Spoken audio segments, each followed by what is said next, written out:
na yan, bakit itinago yung information sa amin, no, sa Senate, considering that we have a pending investigation, and bakit tinago yung information na yan sa publiko. Saka tingin ko tinago rin yan sa ating Pangulo eh. No? Even ang President, hindi niya alam na umalis na pala si Alice Go. Nalaman niya rin sa media. No, nalaman niya rin nung lumabas na ito sa media dahil nagalit siya, no? If you see his reaction, talagang disappointed siya. So even the president was kept in the dark. But si Sheila Go plays a very important role in all of those companies. I think mga 5 very important companies. Treasurer siya or corporate secretary siya. So ang ibig sabihin nito, kung ang Go companies ay ginamit to fund the Banban Pogo Hub, ibig sabihin si Sheila has also a role in that funding. No? So yun ang aking magiging focus. No? Ano ba ang role ni Sheila Go? Mr. President, talaga pong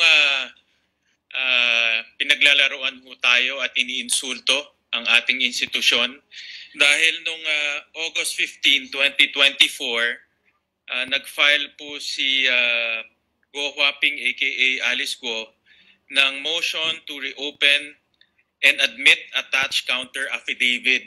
Ito po yung patungkol sa kaso niya na i-file po ng DOJ sa human trafficking. At dito po sa counter affidavit, meron pong notary public na notarized po on August 14, 2024 by a certain attorney Elmer Galica na yung kanyang opisina ay nasa San Jose del Monte, Bulacan. At pinapunta ko ho yung staff ko to verify whether this law firm is indeed legit.